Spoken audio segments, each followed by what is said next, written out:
অভাবের সংসার, তাই নাটোর থেকে ঢাকায় এসে একটি ডায়াগনস্টিক সেন্টারে চাকরি নেন জামায়াত কর্মী রমজান আলী। জানা যায় নজরুল ইসলাম ও আজুফা বেগমের 6 ছেলেমেয়ের অন্যতম ছিলেন রমজান আলী।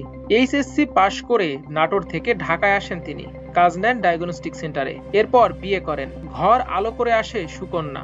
অভাবের সংসারে খরচ আরো বাড়ে, তাই তিনি পাড়ি জমান সৌদি আরবে। কিন্তু বেশি দিন না থেকে ফিরে আসেন ঢাকায়।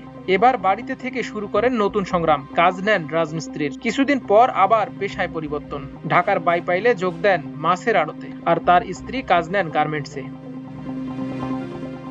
দুজনের উপার্জনে মেয়েকে নিয়ে চলছিল সুখের সংসার। মাঝে মাঝে নারীর টানে ফিরতেন বাড়ি, সুযোগ পেলেই মায়ের হাতে তুলে দিতেন কষ্টার্জিত টাকা। এভাবেই চলছিল তাদের সংসার। কিন্তু হঠাৎ তাদের জীবনের ছন্দ হয়ে যায় এলোমেলো। জুলাই বিপ্লব শুরু হলে আন্দোলনে যোগ দেন রমজান।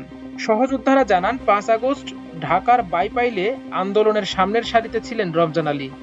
সেদিন পুলিশের গুলি বুকের বাম পাশ দিয়ে ঢুকে পিঠ দিয়ে বের হয়ে যায়। রাজপথ ভেসে যায় শ্রমজীবী রমজানের তাজা রক্তে। গুরুতর আহত রমজানকে এনাম মেডিকেল হাসপাতালে নেওয়া হলে সেখানেই তার মৃত্যু হয়। আদরের সন্তানকে হারিয়ে এখনো শোকে কাতর মা আজুফা বেগম। তিনি বলেন, গত ঈদেও বাড়িতে এলে আমি রমজানকে ভাত মাখিয়ে মুখে তুলে খাইয়েছি। ও ছিল আমার আদরের ধন। আমার ছেলেকে তো ফিরে পাবো না। দেশের জন্য সে রক্ত দিয়েছে, প্রাণ দিয়েছে।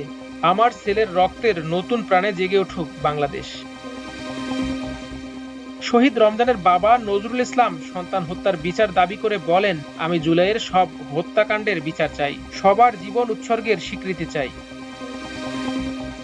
বিভিন্ন দল সহায়তা দিয়েছে জানিয়ে নজরুল ইসলাম বলেন, জামায়াতে ইসলামী 2 লাখ টাকা এবং বিএনপি 1 লাখ এবং জেলা প্রশাসন 50,000 টাকা দিয়েছে। জুলাই ফাউন্ডেশন থেকে দিয়েছে 5 লাখ টাকার চেক।